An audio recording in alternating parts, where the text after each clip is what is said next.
Hey, Queen. Have you been wondering what is this trend? What is this whole topic about trad wife, traditional wife? Have you been wondering if this is for you? Do you have some questions about it?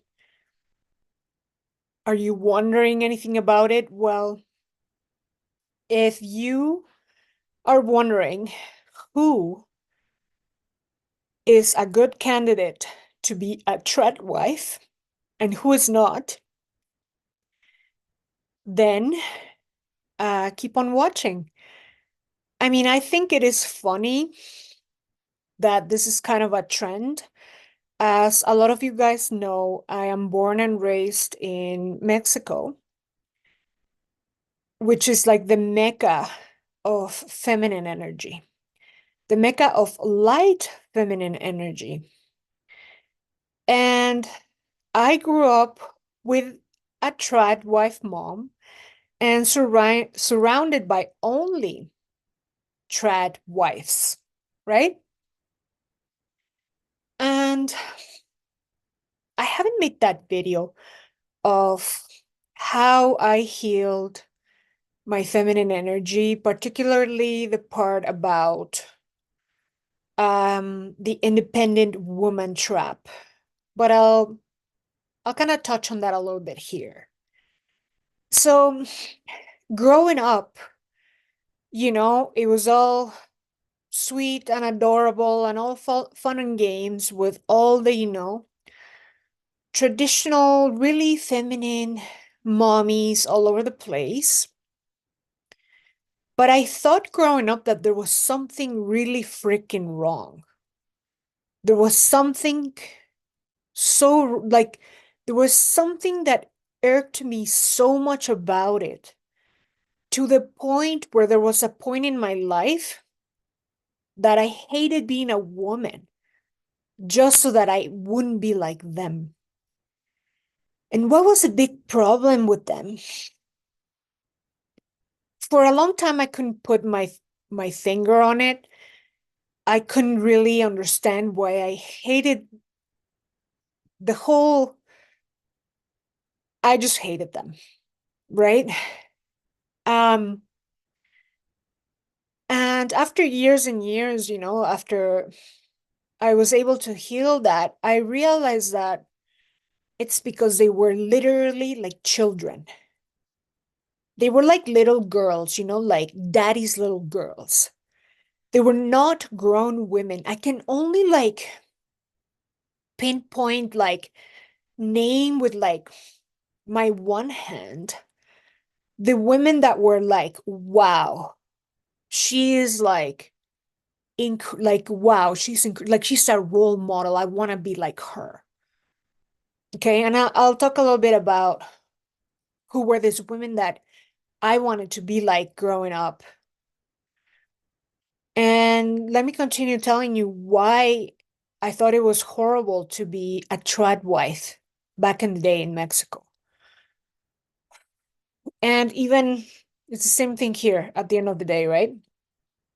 Here in Canada or in the Anglo world, whatever.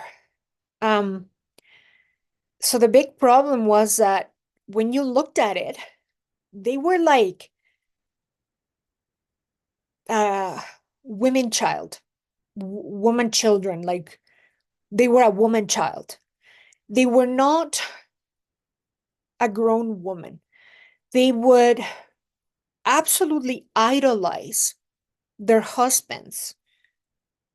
And the husband was like a god, like an idol, like a daddy. Okay. And everything came from the husband. Everything revolved around the husband. They catered to the husband to a degree that really and truly was nice girl syndrome, people pleaser on steroids. Okay. So naturally, these women, they They didn't really have any aspirations of their own, any real like dreams of their own or passions on their own quite. It was all about being a mommy and a wifey, like adore the husband. And yeah, a lot of them were, pretty cute and put together and all that stuff. And, like in my case, like my mom and her friends, they were, at the country club the whole morning and blah, blah, blah. They were very much rested, but at the same time they're the first to bitch that, oh, they don't have time for anything and they're so busy. And at the end of the day, they have like nothing to show for. Oh no, wait, they do have something to show for. Their families. And that's freaking beautiful. That is literally like the, part of the essence of feminine energy, right? It is your natural state. Literally your natural state of like your biological destiny where your one destiny in life by nature is to be a mother. So your family and your husband is it's naturally, like why would you need to aspire for more when this is all your biological destiny? Well, let's not forget that nature is freaking vile. It's cruel. And what do you think happened to a lot of these women? So when you make your husband your God, like your dad, where everything you ask, you're gonna ask daddy, you're gonna ask your husband for this, right? Like you have no other resources, you have no other way of getting things, manifesting things. These women made their husbands their gods, okay, like their daddy. What do you think happened to them? With nature being as freaking cruel as it is. Well, a lot of the husbands got bored. A lot of the husbands were looking for a woman who was a challenge. And naturally, it was very, very common there that the men had double lives, parallel lives, like a second family or, like mistresses, this and that. And again, I'm not saying like, oh, okay, like this is like, yeah, if men are shit, like, sure, right? Like, whatever, right? I'm not saying that that is like the direct or only reason that, these men went around, um, having mistresses and all that, right? But let me tell you, it sure, as it is part of the nature that if the man is not hunting you, he's gonna be hunting someone else. So let's go back to that bit of the nature, right? When you as a woman have a properly developed masculine energy in you, you're able to tap into your dark feminine energy a lot easier. So let's go back to the example of the women in Mexico, right? They were women that never really had a career or had knew how to make their own money or have their own project or passion or that kind of thing. They didn't have the work ethic or, them, whatever it is that it takes to be able to survive on your own. When you don't have that as a woman, that ability to be a grown woman and be able to survive on your own and care after yourself on your own, when you don't have that own masculine energy for yourself, you are going to be afraid to rock the boat. And let me tell you, When you're in a successful long-term relationship, you cannot be afraid to rock the boat. You cannot. You can't be afraid to walk away when you have to have that ability and like the balls to walk away. So these women, if they had developed their masculine energy, they'd be able to be a lot more, what's the word, bitch, or whatever you want to call it, right? And instead of catering to their husbands like he's the god, it'd be more like, no, he's adoring me, right? As a wife, which is the whole point today of being a trad wife. Like you're there to be adored and be the reciprocal of the masculine, right? But you have to be someone who has that masculine energy developed in you so that you're never afraid to say no, to put your foot down, to have those boundaries, okay? Like the word boundaries is like so fucking trite. It's so overused these days, but I'm telling you, you having the ability to walk away and say no and putting your foot down, really rocking the boat, like really rocking that boat. Without that, you will never be adored. Never, never. Why? Because one of men's love language is respect.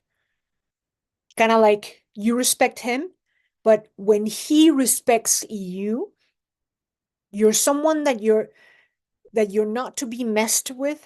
You're someone to be respected. You're someone to be adored. Because when you're respected, you're to be adored. Yeah. So if you ever had the dilemma of like, oh, should I be a trad wife? Well, are you a grown woman? Are you someone who knows how to take care of herself, is not afraid to be on her own, knows how to make her own money, right? So if you are a badass career woman, well, you are the perfect candidate because you have this ability, you're not afraid to do it, and you're doing it for the right reasons, which is, you know what? I choose and allow to lean back and receive the gift of the masculine, which is to protect and provide for me. Whereas if you come from a place of, I hate my life, I don't want to work, I don't know how to like do that sustainably, kind of like you can't even keep a job, you just won't because you literally can't, you're afraid of the world, this and that. Let me tell you, the women in Mexico, they were afraid of the world. When their husbands cheated, they're like, I'm staying. So they stayed anyway because by then, at age 40 or 50 or whatever, they didn't know what it is to be out in the world, taking care of yourself, let alone taking care of you and children, and be okay on your own. So dignity, freaking out the window, out the window. So again, if you're someone who wants to be a trad wife as a get out of jail free card, as a free pass into laziness, and let me tell you, again, it is your ultimate natural destiny to just be a mother, sure. But nature is cruel. Nature is very cruel, and you got to deal with the consequences of you being someone that is afraid to put your foot down and someone that cannot earn respect, right? Because you're negotiating from a place of fear. You're not even negotiating, you're just coming from a place of fear. Whereas if you have been a woman that is a grown woman out in the world, out in the streets, who's literally a grown woman, you you will have a lot more dignity more often than not, and you will command respect, and you are there as a choice. And this is my whole point. To be a trad wife is supposed to be a choice you have as a birthright. Yeah, because it is your birthright to receive the gift of the masculine, which is protect and provide for you and be adored and all that stuff. But if you come from a place of like, I don't want to do my inner work and go through everything that it takes to have a properly developed masculine energy within you, and you just want to be rescued from your own self, from life, and you're a freaking child that needs to be adopted, then girl, you're gonna have a lot of issues. Because again, nature is freaking cruel too. And if you are not someone who can take out your claws when you need to, because you're too afraid to rock the boat, you're too afraid to do what it takes to command respect and earn that, well, trad wife is not for you. You get it? So naturally, I speak from, um, yeah, from my own experience. Yeah, being someone who has chosen that, you know, after being, living in multiple countries and being a financial expert and just someone with a lot of achievements under my belt with a huge masculine energy developed in me. It was a choice that I took, and naturally, it's been going great for me. But I saw the women in Mexico, I saw the women in Sweden when I lived there, the women in Argentina, so on and so forth. And I can tell you it's the same story everywhere, here in Canada as well, right? So, anyway, let me know in the comments what the big controversy is for you, and I'll see you on the next. Bye now.